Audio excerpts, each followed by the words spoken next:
Hello, everybody. Welcome to Lunch with Linda. I'm Linda Daniels, and you are now inside Northampton Wools. And welcome. I am so happy to have all of you here. And so if you are here, if you can, please say hello so that we know that we are having people listen to us, although plenty of you are telling me how much you're enjoying these, and I really am grateful for that. But I'd like to know that you show up and that I'm not just talking to hear myself talk. I just had a haircut, and this is the time of year when my hair just kind of goes flat, so I feel like it's like flat.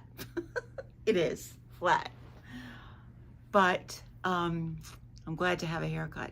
I think it's gonna be okay. I think it'll stay out of my eyes. That's the biggest thing. So here we are, Monday, June 10th, and it is, I think, what looks like probably our last of the really cooler days. Boy, it felt really cold this morning, almost fallish, but it looks like the 90-degree weather is heading our way relatively soon. So I hope you get prepared for that. And if you follow us on Instagram, we put a little post up of the making of the monkey. This belongs to Willa. She'll be here today to pick it up. But this is one of our ideas for how to knit during those really hot days when you're probably inside anyway. I was talking to my son over the weekend, and he was in Texas, where he said it was 110 degrees outside. You just can't go out, so you're going to be sitting in air conditioning anyway. So we are down to our last 6 kits of these Heart-a-Craft toys. So I'm going to be placing another order for these toys because they've been very, very popular, and they are all so incredibly cute and pretty simple as far as a knit animal goes. I have made a lot of animals in my day. I don't monkey around when it comes to that. I really enjoy knitting toys and giving them as a baby gift. I think they last for a while, and the kid gets some real enjoyment out of them. But the pieces are pretty straightforward and pretty simple. A lot of it is done on straight needles, which means there is some sewing to do, but it's a lot easier to knit a piece on straight needles and sew it, I think, than it is to struggle with double pointed needles or some other magic loop kind of thing. But this guy is adorable. So, so cute. Lucky baby from Willa. Kate also has a baby coming in her life, not hers. No, don't jump to conclusions. But she has a cousin who's about to have a baby. And this cousin and Kate have connected and is giving Kate lists and lists and lists of things that she would like to have Kate make. And one of the things that they requested was a Winnie the Pooh.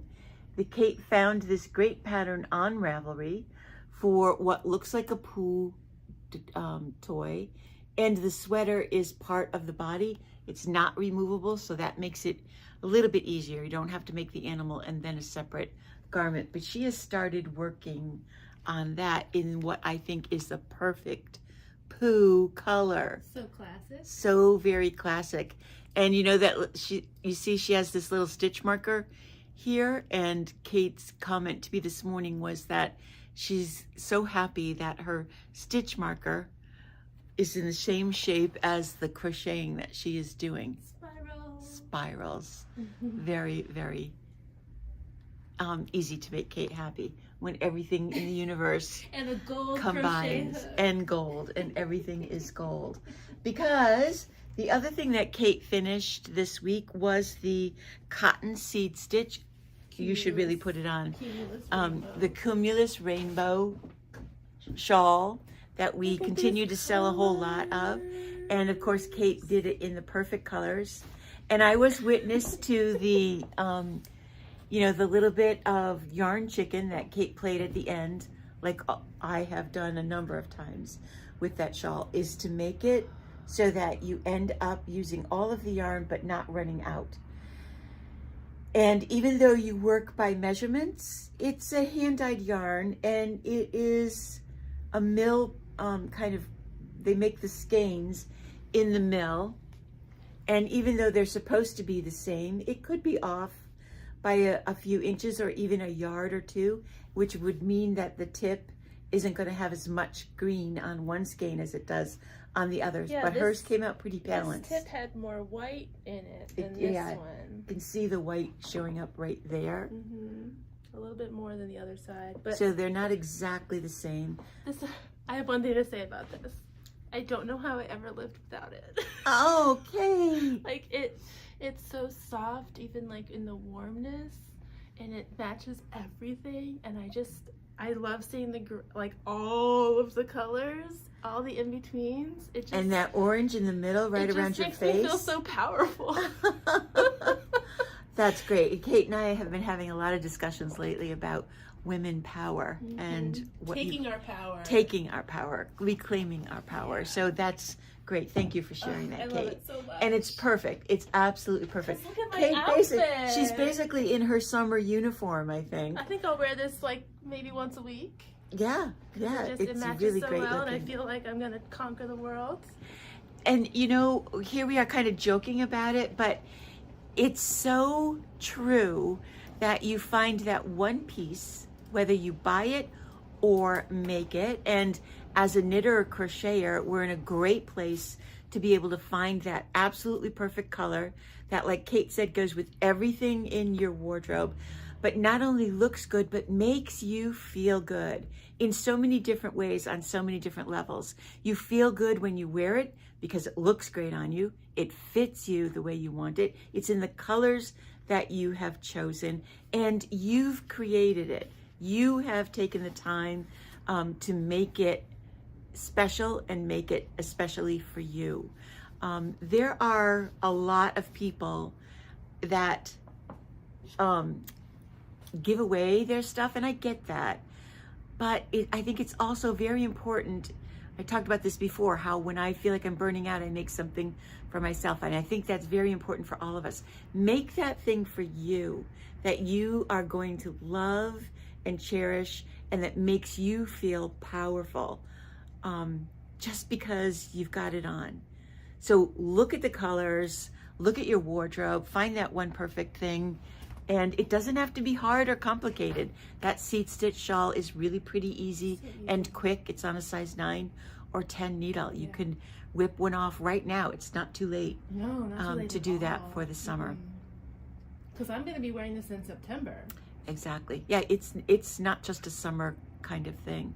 Well, that was a completely different tangent than I had notes for. But that was good. That was good. Very, very good. Okay, so Saturday was Knit in Public Day, and there are all kinds of ways that people knit in public. Kate and Marianne Snow were up around the Greenfield Library in a couple of different places. And I just wanted to mention too, the Greenfield Public Library has a knitting circle that meets on Tuesday. I'm not exactly sure what time it is. Do you know what time it is? Find it right now. She'll find it for us. People are always looking for knitting groups, and it's always hard for us to keep track of them all in one place and easily. So if you know of a knitting group that's looking for members, let us know. A lot of them are just drop-in, but it's a great way to get some knitting done in some fun, good company. And a lot of them are pretty informal. You don't have to commit to showing up every single time they meet, but it is fun. It's knitting and crochet. Any kind of. It starts at 5:30. So that's good time, 5:30 on Tuesday evening. It's probably more of a needlework, so bring whatever kind of thing you like to do and share a little bit of time with fellow, I was going to say conspirators. Conspirators, which leads me to the next little story. We had a visit from a new customer on Friday, and I was busy with a student, so Kate was spending a lot of time with her, and she really kind of dove into the shop, and they explored all kinds of new things. She's not from very far away. She's from the Berkshires, but we were happy to have her here. And in our talking as she was finishing up, she mentioned a book that she had listened to, and that was my question is, do you guys listen to audiobooks? And if you do you do Libby or do you do Audible? I do both. I have been listening to books on tape with my knitting for, when there were still cassettes, when you still went to the library and took home a cassette. I used to read a lot when I was knitting, and I would have a music stand with the book on it and be able to read and knit at the same time. And then my eyes just got kind of like burned out, and it was harder and harder for me to read from that distance away. And that's when I started to listen to Audible books. So I listen a lot. And I do kind of go from listening to books all the time to listening every once in a while. Yeah.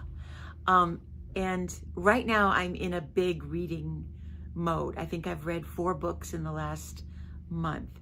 I've listened to some new stuff, and I listen to a lot of different kinds of things. I love science fiction, I love mystery, I love horror.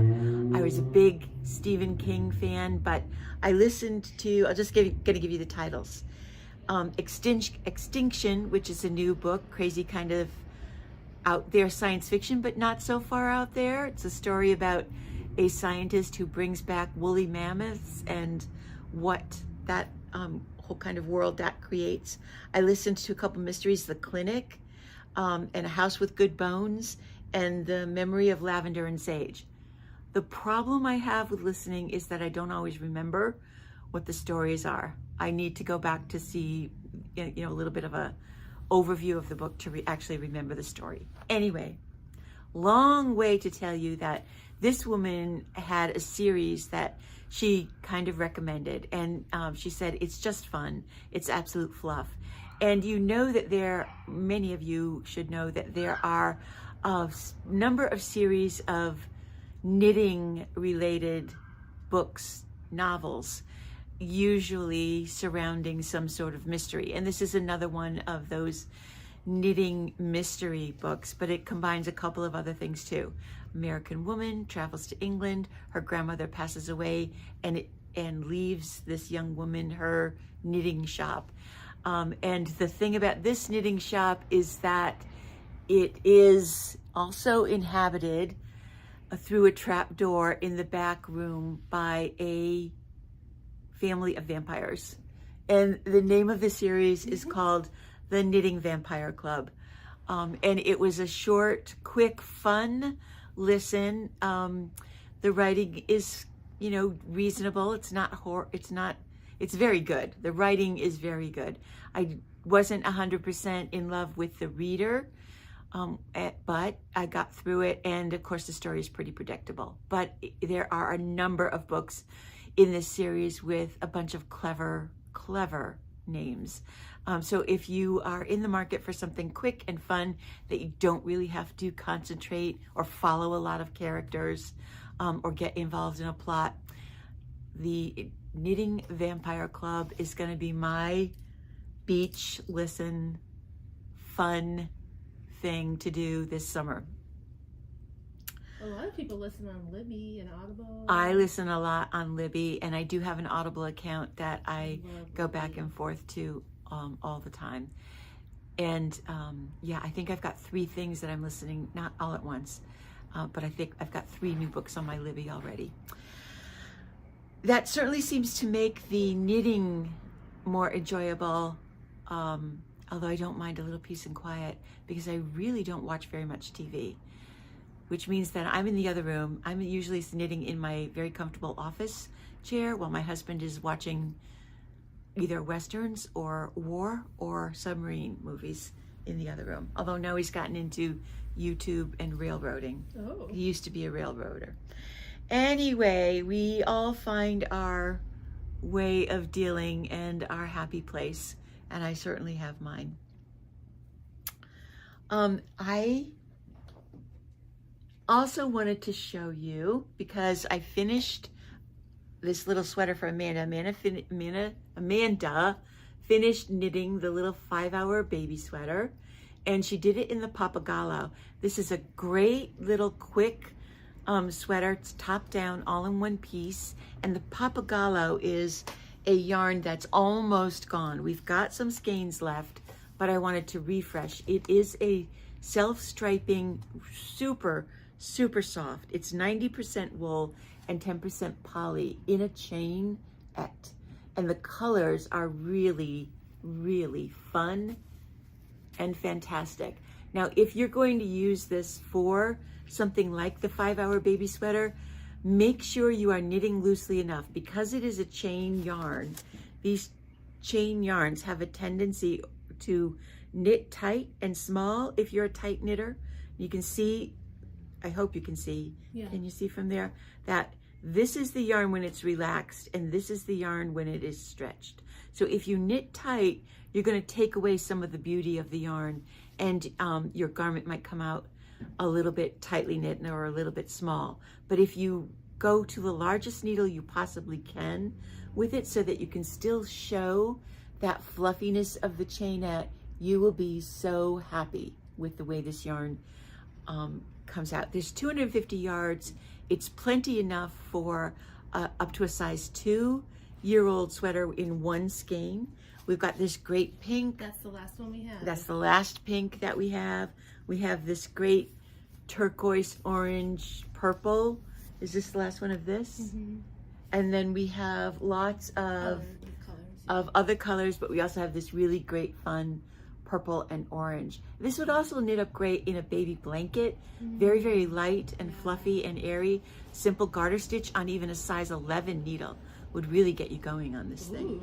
I think probably just 2 skeins of this would do it. Yeah, we have 2 of that. So this yarn will be gone when these skeins are gone. So I wanted to point that out while we still had some of it left. We will be starting our clearance sale. This will be our summer clearance sale, and this will bump into the sidewalk sales in July. July sidewalk sales are the last week of July, and yes, Catherine, it could be a scarf as well. It would make a great scarf. Anyway, the clearance sale will bump into sidewalk sales, which are the last weekend in July. And I am on the committee for sidewalk sales, and we are planning a big deal this year. We're really trying to get a lot of activities going on like it used to be back in the teens of the 20s. We hope to encourage as many stores as possible to participate in all kinds of ways. We always have been out on the sidewalk, and we will continue to be out on the sidewalk. And as part of the sidewalk sales, we will be having our traditional store model sale as well. So we look forward to that.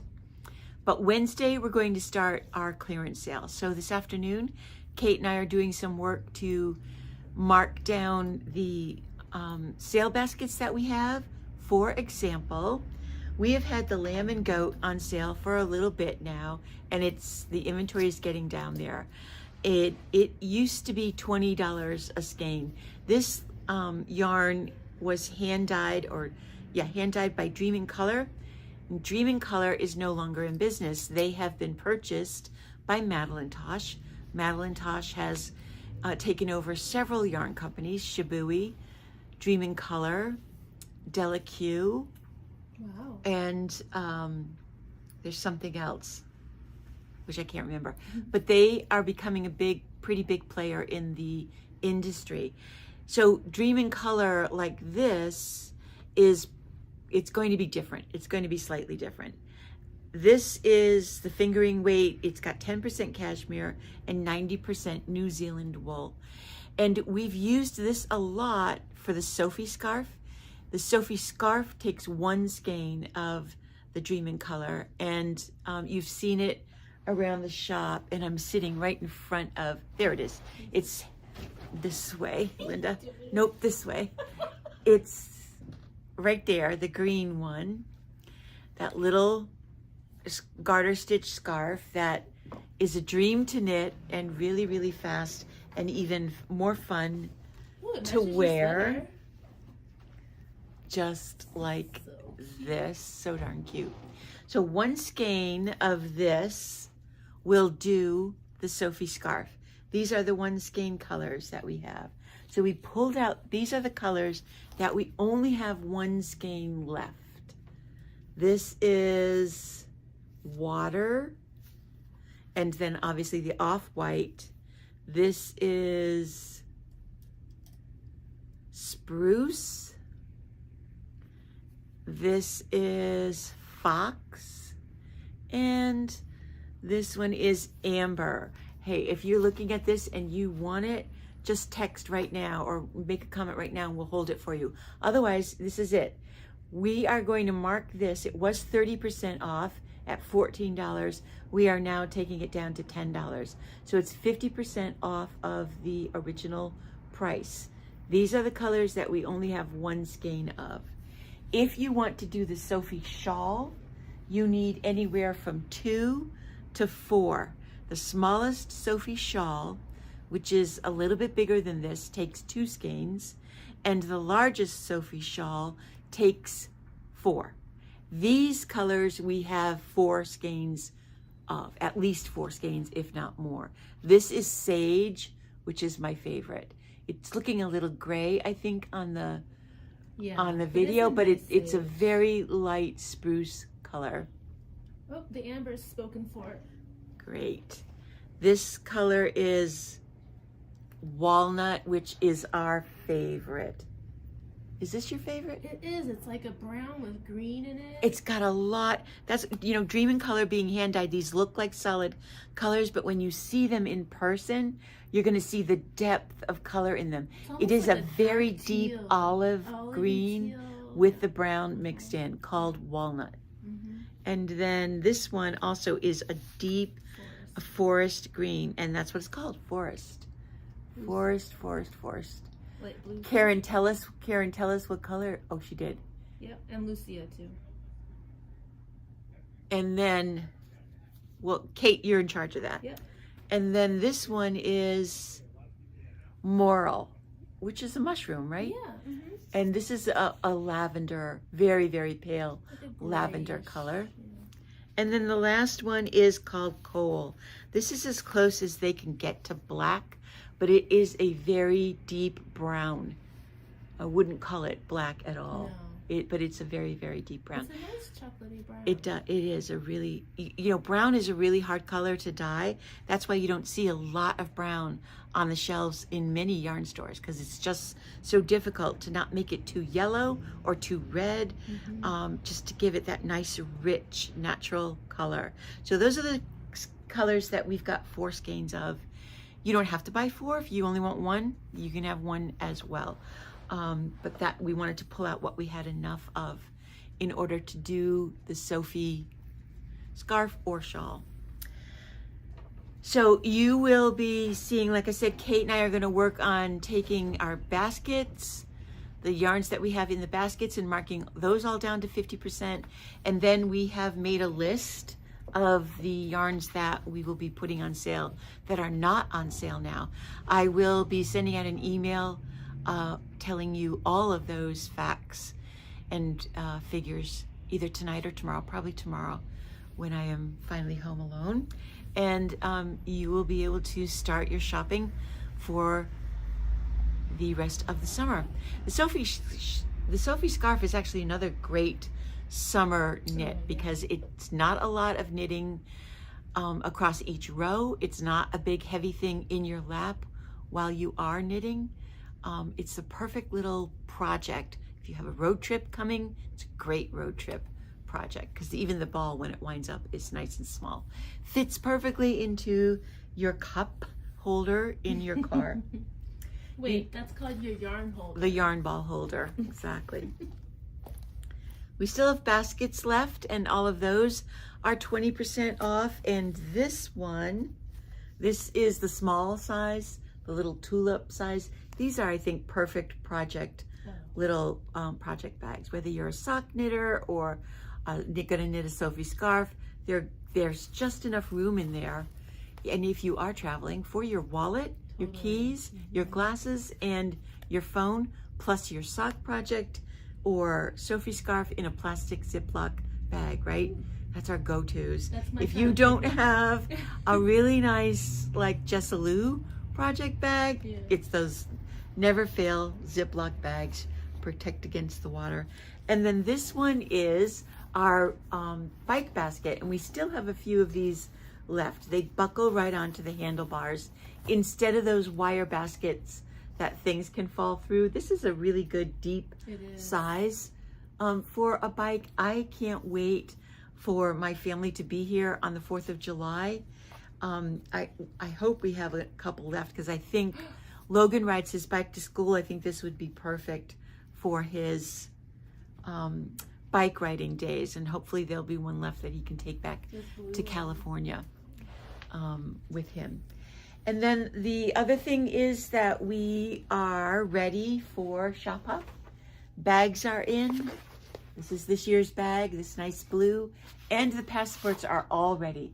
So we are good to go as far as selling the Shop Hop bags and passports. They are listed on the website. Oh yeah, and that's what I wanted to say. The Lamb and Goat is in store only. It is not on the website, so don't look for it there. If you want it, you either need to tell us, call us, or come on in. Anyway, Shop Hop. The Shop Hop bags are $10 as long as the bags last. What you're really paying the $10 for is the passport. And when you pay your $10 for the passport, you will get a bag. The passport has all of the shops listed, and each time you visit a shop, you'll get that shop name stamped. If you visit all 13 shops this year, you'll be entered in the grand prize drawing. You don't have to visit all 13 shops, but that's the visit them all kind of rule. Each shop will have a daily door prize. So if you only visit 2 shops, those 2 shops will enter you on the day that you visit for their daily prize.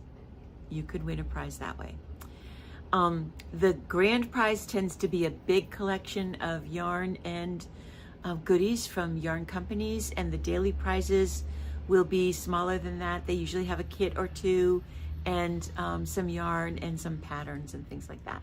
But it's a fun time.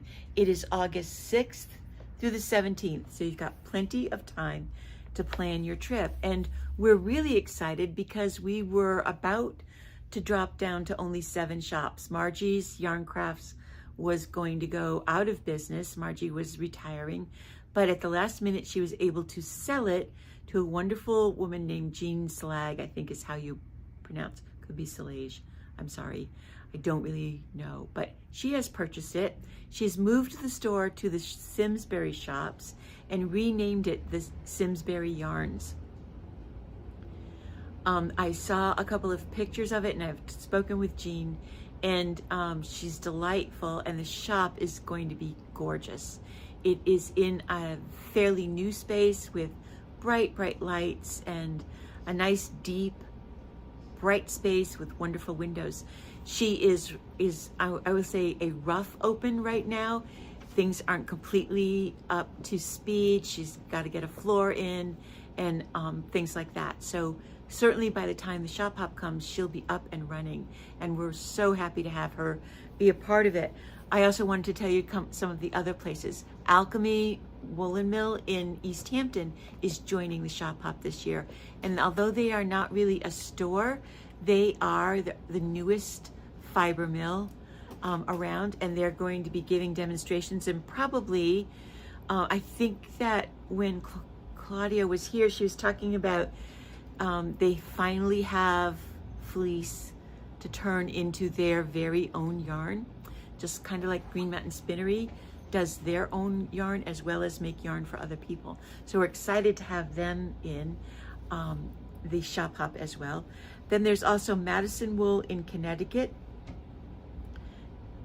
Knits and Pearls in Avon, Connecticut, and Nitty Gritty Yarn Girl, which I didn't write down where she is from, where she's located, but Paulette is a wonderful, energetic woman. She also does a podcast, so you might check her website out, the Nitty Gritty Yarn Girl. And the Woolly Thistle is up in New Lebanon, New Hampshire. That's another place that does not have a real shop. She imports a lot of the British and Irish and Scottish wools that you see used in Fair Isle sweaters. They do a lot of kits and a lot of mail order. So they have a very active website. That's the Woolly Thistle. So if you are a Marie Whalen or Jameson Shetland fan, that's the #1 place to go and get all of the colors that you possibly could want from the Woolly Thistle. So we've given you 2 weeks to visit these places. Hopefully you will be able to find time to visit at least some. I wish there were more. No, I don't, not really. I wish there were more shops in Massachusetts. Connecticut is full of them. All the regulars will be there. Green Mountain Spinnery, Knit New Haven, Yarn Barn, all of those places are still participating this year. So you can have a fun adventure riding up and down 91. Grab some girlfriends and make it a couple of nights out on the road. That can also be fun. Or plan your trip so that you are able to do all the shops in one spot and then all the shops in another spot. So we're in the midst of planning all of that. All of the shops will have a particular specific shop pattern that they will be giving away, and I am in the process of working on what ours will be this year. Something fun, I hope. Not hope, I know. You know it'll be I know fun. it'll be fun. All right, that's today's news, and it looks like we made it through again without any technical problem. Thank goodness we've gotten all of that straightened out. So I hope I see you this week. Watch for your sale email, and in the meantime, go knit something.